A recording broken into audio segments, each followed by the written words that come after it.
Então, essa palavra primitivo, na verdade, ela pode ser usada em dois sentidos, né?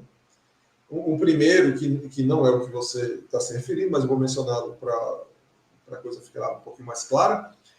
Palavras são, obviamente, definidas a partir de outras palavras, né? Se você quer entender o que é, sei lá, o que é panenteísmo, aí eu vou explicar essa palavra fazendo referência à palavra pan, à palavra teísmo, e aí eu vou explicar. Certo?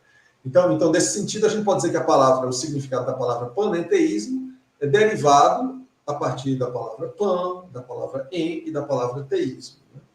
No entanto, se eu faço esse movimento de explicar palavras a partir de outras palavras, eu vou ter que chegar a um ponto de parada, porque senão eu vou ter um regresso infinito.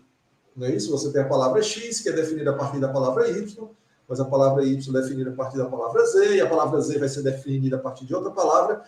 Então, a menos que eu tenha um ponto de parada, um ponto de partida, eu vou enveredar em regressão infinito, que é cognitivamente impossível. Então, nesse sentido, a gente pode dizer que existem certos termos primitivos, certos termos que a gente não explica a partir de outros termos, certo? A mesma coisa se aplica à realidade, ou pode se aplicar à realidade. E aí, eu posso dar um exemplo, um exemplo da física. Né? Então, você deve estar sentado aí em frente a um birô, a uma mesa, etc. Né? Se você passa a mão na sua mesa, né? Ela vai ser lisa ou áspera, ou entre as duas coisas. Então, é uma propriedade específica dessa mesa. Só que essa propriedade, ela é derivada a partir de propriedades mais básicas. Né? A forma como as moléculas que constituem a mesa são arranjadas. Né?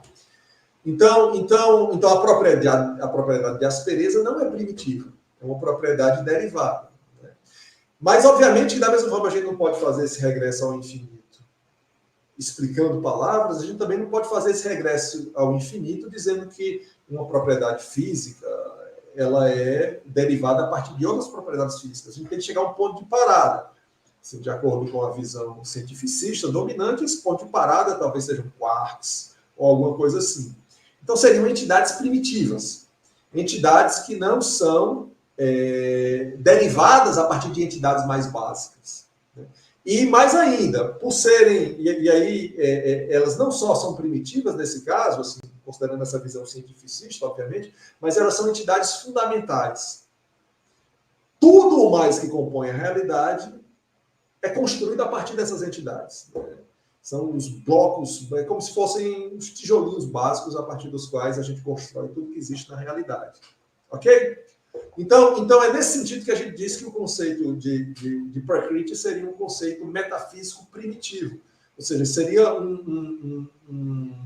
uma entidade que compõe a realidade, que não pode ser derivada a partir de entidades ou de propriedades mais simples. Então, ao fazer isso, na verdade, a gente está, assim, relacionado com a sua pergunta anterior, a gente está resistindo à ideia de querer explicar o conceito de Prakriti a partir de conceitos mais simples, digamos, tomados a partir da tradição ocidental. A gente tentou elucidar o conceito de Prakriti, mas não definir o conceito de Prakriti a partir de conceitos mais simples.